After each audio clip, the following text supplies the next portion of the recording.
Saudara, bulan Juni masih merupakan bulan keluarga bagi GBI, dan saya akan menyorotin satu dasar di mana tahukah kita bahwa semua manusia itu termasuk anak itu adalah cerdas.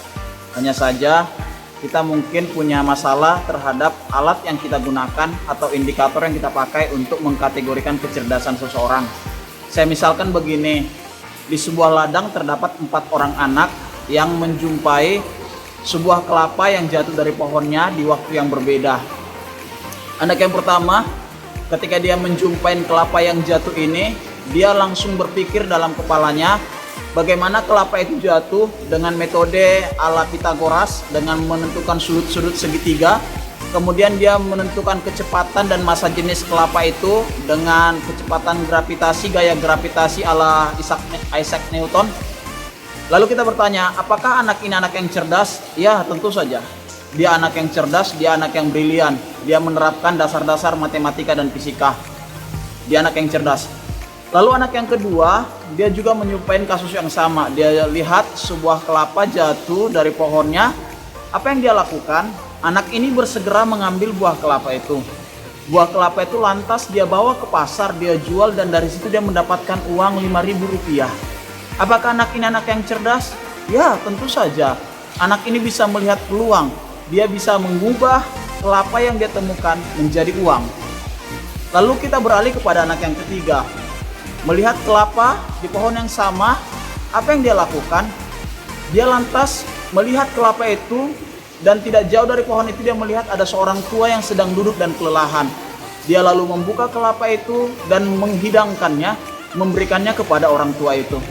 Apakah anak ini anak yang cerdas? Ya, tentu saja. Anak ini anak yang peka terhadap lingkungan di sekitarnya, dan dia berusaha memberikan hal yang baik bagi orang-orang yang membutuhkan. Dia anak yang cerdas. Lalu anak yang keempat, dia pun melihat buah kelapa itu jatuh di dekat pohonnya. Apa yang dia lakukan? Dia segera mengambil buah kelapa itu. Dia pergi ke pemukiman warga. Dia cari orang yang dia kenal dan dia bertanya, ini kelapa siapa? Aku ingin kembalikan kepada pemiliknya. Hingga ditemukanlah pemilik kelapa itu dan dia mengembalikannya. Anak ini memberikannya karena dia tahu dia tidak boleh mengingini milik sesamanya, dan dia harus mengembalikan apa yang bukan menjadi haknya, sebagaimana nilai-nilai yang dia pelajari di dalam keyakinan imannya. Apakah anak ini juga anak yang cerdas? Ya, tentu saja. Dia anak yang cerdas.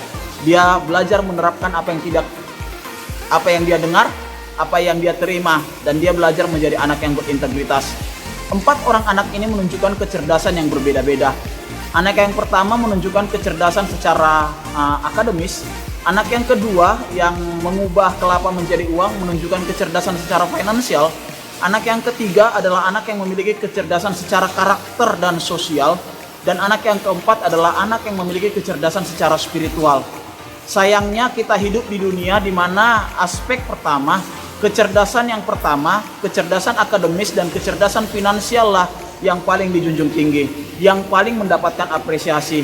Kita hampir tidak menemukan orang yang dipuji, dijunjung karena kecerdasan karakternya, karena kecerdasan sosialnya, apalagi kecerdasan spiritualnya.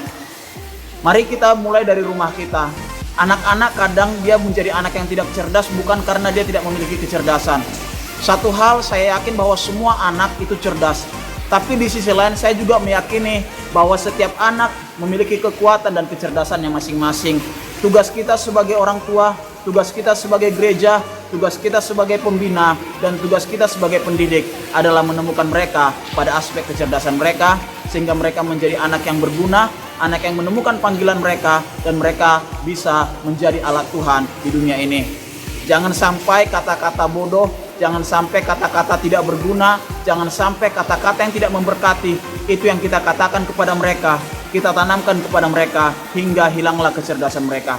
Mari, mulai dari rumah kita jadikan menjadi wadah yang aman, wadah yang nyaman, untuk menumbuh kembangkan kecerdasan anak-anak, keluarga, seluruh bagian daripada kehidupan kita, agar kiranya keluarga kita menjadi keluarga yang memuliakan Tuhan.